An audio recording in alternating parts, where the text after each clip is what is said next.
Assalamualaikum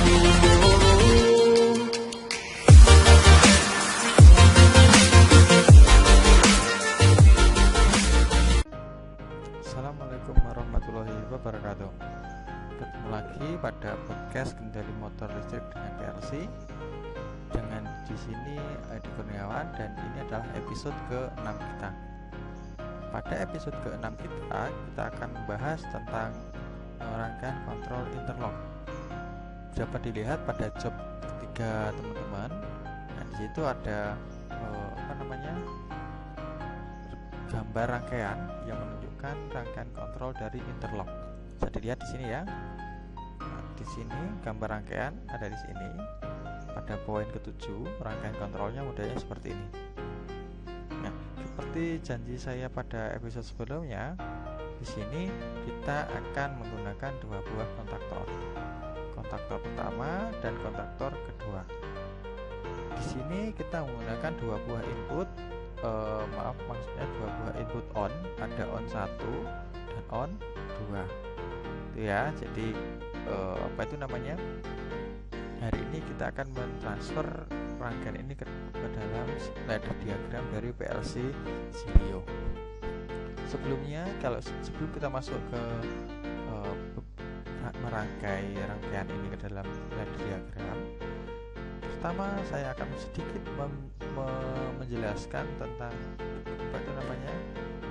aplikasi dari sistem interlock ini.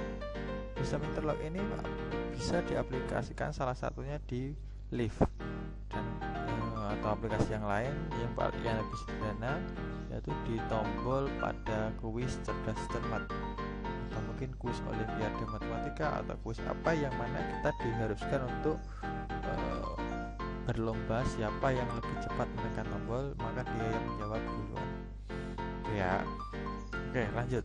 Sekarang pembahasan tentang lift. Jadi kalau kalian pernah naik lift, misal kalian sedang berada di lantai ke-6, kalian ingin turun ke lantai ground, lantai dasar, tetapi kalian salah menekan tombol.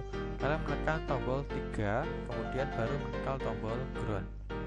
Sebenarnya perintah terakhir kalian adalah berpindah ke lantai ground, tapi karena kalian sudah menekan tombol 3, lantai ketiga, maka lift itu akan berjalan sampai ke lantai 3 dan berhenti.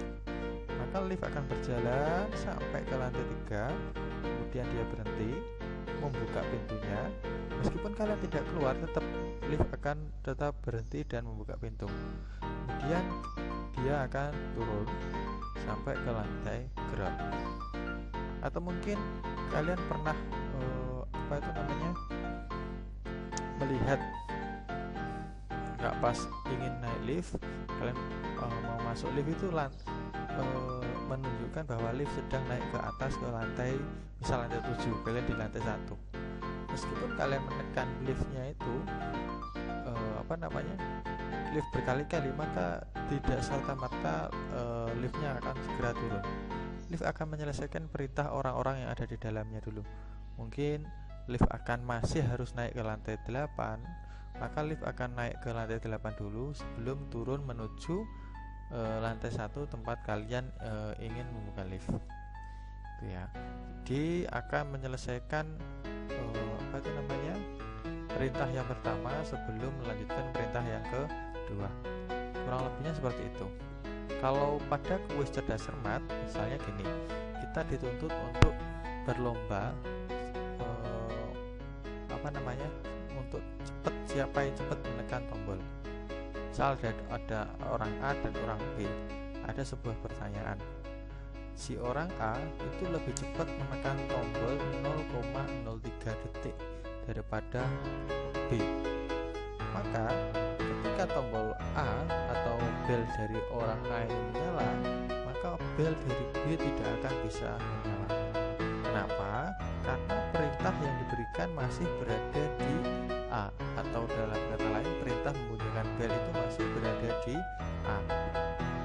Nanti ketika bel pada A sudah diangkat, biasanya kan prinsipnya ini menggunakan push button. Ketika bel sudah diangkat, maka tombol si B baru bisa menyala. Jadi semisal kalian melihat ada yang protes, apa itu namanya, di TV kan banyak yang protes, ini tombol saya nggak bisa dinyalakan, tidak berfungsi. Nah itu sebenarnya tidak seperti itu. Sebenarnya konsepnya karena dia kalah cepat meski hanya sepersekian detik itu ya. Jadi kalau kita menekan tombol lebih cepat daripada yang lain, maka tombol yang lain itu, bel yang lain tidak akan bisa berbunyi. Jadi seperti itu ya konsep aplikasinya. Nah hari ini kita akan merepresentasikan gambar rangkaian kontrol ini pada bentuk ladder diagram. Ladder diagramnya adalah, kita buka aplikasi Zelio-nya. Sini. Saya tidak akan menjelaskan di sini lagi ya. Kita akan langsung menuju ke worksheet-nya. Kita lihat di sini, kita akan memberi nama terlebih dahulu. Kita tanpa MCP ya. Kita harus membuat overload, tombol on, overload, tombol off, tombol on 1, off 2, K1, K2. Ya kan? Di sini ada lampu hijau untuk K1, lampu kuning untuk K2, lampu merah untuk mati. Di sini kita melihat ada seri di sini ya. Karena ketika salah satu mati, maka ini akan menyala gitu ya. Nah ini sebenarnya kurang satu lampu lagi, yaitu lampu indikator untuk overload. Mengapa pada gambar ini tidak diberikan? Karena gambar rangkaian ini merupakan rangkaian yang masih standar atau masih tradisional, hanya menggunakan kontaktor tanpa PLC. Ini adalah salah satu kelebihan penggunaan PLC dibandingkan dengan penggunaan kontaktor. Jika kita menggunakan PLC, itu port input dan outputnya itu jauh lebih banyak daripada kita menggunakan kontaktor. Mungkin kalau dengan menggunakan kontaktor, satu kontaktor itu bisa memberikan output antara nggak sampai 8, 4 atau mungkin 6 maksimal gitu. Tapi kalau kita menggunakan PLC itu bisa input output sampai 26. Itu sangat banyak sekali kan. Kita bisa melihat perbedaannya. Tuh. Oke, lanjut, kita akan merubahnya. Kita memberikan nama dulu ya. Di sini inputnya yang pertama ada input overload. Kita beri nama OL, kemudian off. Kemudian kita punya on 1. Kemudian on 2. Ya kan? Terus selanjutnya pada koilnya kita berikan nama K1, K2, lampu hijau untuk kontaktor pertama. Kita rubah warnanya aja nggak apa ya. Dan lampu biru kontaktor kedua, lampu merah, kuning dulu, kuning untuk mati, dan lampu merah untuk overload. Jadi kita sedikit merubah gambar rangkaian ini dan disesuaikan dengan ladder diagram. Jadi diperbaiki lebih tepatnya. Karena pada di sini hanya menggunakan 3 lampu, kita bisa menggunakan 4 buah lampu. Itu ya. Langsung masuk saja. Kita buat rangkaiannya dulu. Yang pertama pasti overload ya. Setelah overload itu keadaannya pasti NC. Kita masuk tombol off sini, NC juga. Kemudian kita masuk tombol on 1 sini. Setelah on 1 bisa kita lihat di sini, kita akan ketemu kontak milik K2. Karena ketemu kontak milik K2, maka kita gunakan K2 ini ya. Ini terus selanjutnya setelah K2 kita bertemu dengan K1 milik coil. Maka kita ambil coil dari K1, diletakkan di sini seperti ini. Kemudian kita membuat paralel. On 1 pasti paralel dengan kontak dari K1. Pasti itu ya. Maaf, on itu NO ya keadaannya ya, jangan sampai salah. Gini. Terus selanjutnya di sini kita melihat bahwa setelah K1 itu keluar menuju on 2. dari K1 sini kita muncul ada on 2. Nah, di sini kan dari on 2 ini dia akan keluar menuju K1. Kontak dari K1. Keadaannya NC ya di sini ya. Kemudian masuk ke dalam K2. Kontak dari K2. Siapa pengunci di on 2? Pengunci di on 2 pasti kontak dari K2 di sini. Nah, ini adalah pengunci dari K2. Selanjutnya kita akan memberikan lampu indikator. Lampu indikator pertama, lampu hijau, itu akan memberikan kontrol pada on untuk input on 1. Karena on 1 kita gunakan K1 di sini ya. Kita hubungkan di sini. Kemudian lampu biru itu untuk on 2. Lampu biru kita gunakan on 2. On 2 di sini miliknya K2 ya. Ini 2. Selanjutnya lampu kuning. Lampu kuning itu untuk keadaan off. Karena off, maka kita harus ini kan ada 2 buah on dan keadaannya paralel. Apabila salah satu mati, maka ini harus mati, harus nyala lampunya. Maka kita gunakan kontak dari K1 dan K2 secara seri. Keadaannya adalah C. Jadi ketika keduanya tidak tersambung, maka lampu kuning akan menyala. Terakhir adalah lampu merah. Lampu merah ini adalah milik overload.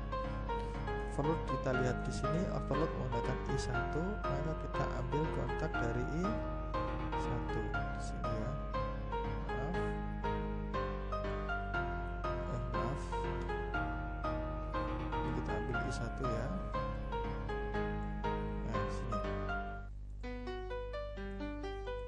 Kita sudah selesai, tinggal kita menyambung lampunya ini ke dalam LAN dengan klik kiri seperti biasa ya. Selanjutnya, nah untuk mengetahui ini adalah bentuk rangkaian, ini adalah standar Eropa dari bentuk rangkaian sistem interlocking. Kalau yang tadi kita gunakan standar Amerika gambarnya seperti ini, kita rubah ke standar Eropa menjadi seperti ini. Kemudian kita akan melakukan simulasi untuk mengetahui apakah rangkaian ini bisa berjalan dengan baik atau tidak. Kita klik tombol S di pojok kanan atas di sini. Setelah itu kita bisa lihat ya di sini. Kemudian kita jalankan run. Kita akan mengecek apabila tombol on 1 nyala, apakah betul on 2 ini tidak bisa digunakan. Kita coba. On 1 nyala kan ya, kita akan mencoba menggunakan on 2. Ini tidak akan bisa nyambung, meskipun push button ini kita akan bisa kelar, yang mana ketika kita tidak menekan akan terus menyambung, tetap tidak bisa menyambung ke kontaktor. Kenapa? Karena prinsip kerjanya ketika K1 beroperasi, awalnya ini tadi kan NC kan, kontak K1 di sebelah sini. Karena ini beroperasi, maka ini menjadi NO. Saya matikan lagi. Nah, di sini. Ketika K1 ini beroperasi, maka kontak K1 yang diseri dengan K2 akan menjadi NO, sehingga tidak ada aliran listrik yang menuju ke K2. Selanjutnya, kita akan mencoba menyalakan on 2, dan ternyata betul bisa dilihat di sini kan. Kontak K2 di sini terbuka, sehingga meskipun kita menekan on 1 ini tidak akan bisa tertrigger atau masih tetap mati. Bisa kita lihat ketika on 2 nyala, lampu biru yang beroperasi. Kita matikan. Ketika on 1 maka lampu hijau, dan ketika off maka lampu kuning. Ketika overload maka lampu merah dan kuning.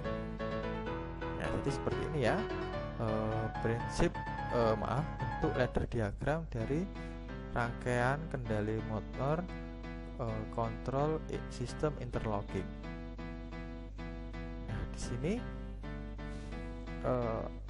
jadi tugas kalian pada pertemuan selanjutnya nanti harus dikerjakan seperti pertemuan sebelumnya ya, harus di screenshot setiap prosesnya mulai dari sudah selesai seperti ini, pada keadaan masih seperti ini belum diedit, dan di screenshot masing-masing lampu, misal on 1 nyala lampunya yang nyala hijau, terus kemudian on 2 nyala yang nyala biru, dan seterusnya.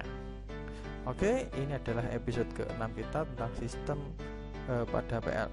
sistem interlocking pada PLC.